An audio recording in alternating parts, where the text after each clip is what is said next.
皇后娘娘，后宫的几个娘娘来了。怎么又来了？说是让娘娘主持公道。退下吧。是。他们真是天天都能找事儿让我主持公道啊！真把我这当居委会了。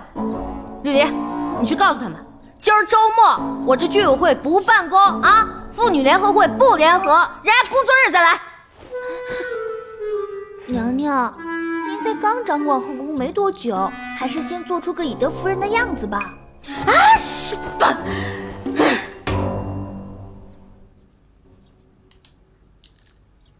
说吧，又让我为你们主持什么公道啊？求娘娘为我们做主啊！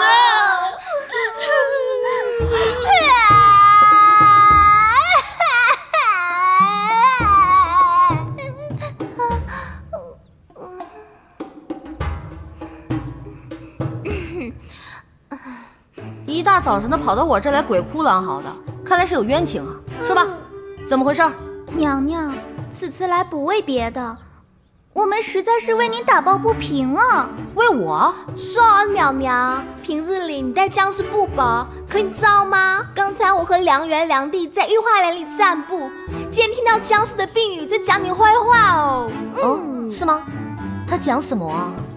说您待人刻薄，虚情假意，品味低俗，还有，说你心狠手辣，心机叵测，还说你恃宠而骄。哎，娘娘，您可千万别说是我们说的呀！皇上已经把姜氏接进了宫，住在了幽兰殿，成了假娘娘。皇上这几日除了在幽兰殿，可哪儿也没去。我们实在是为娘娘感到不公平啊！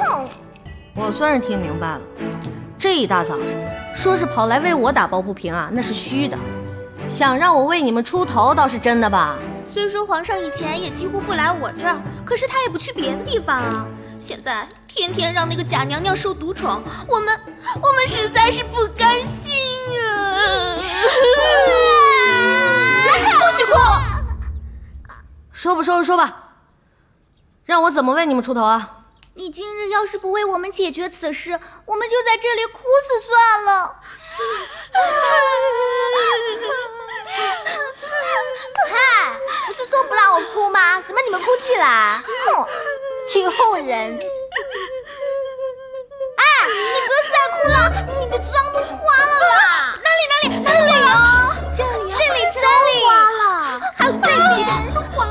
看，该死的宫女，明明让她给我买的是防水的胭脂和眉石，这哪里防水了？花了这边，还有这边。哎呀，你这宫女肯定是……算了，多大点事儿，花了也漂亮啊！这边，哎，你刚才花了，有防水。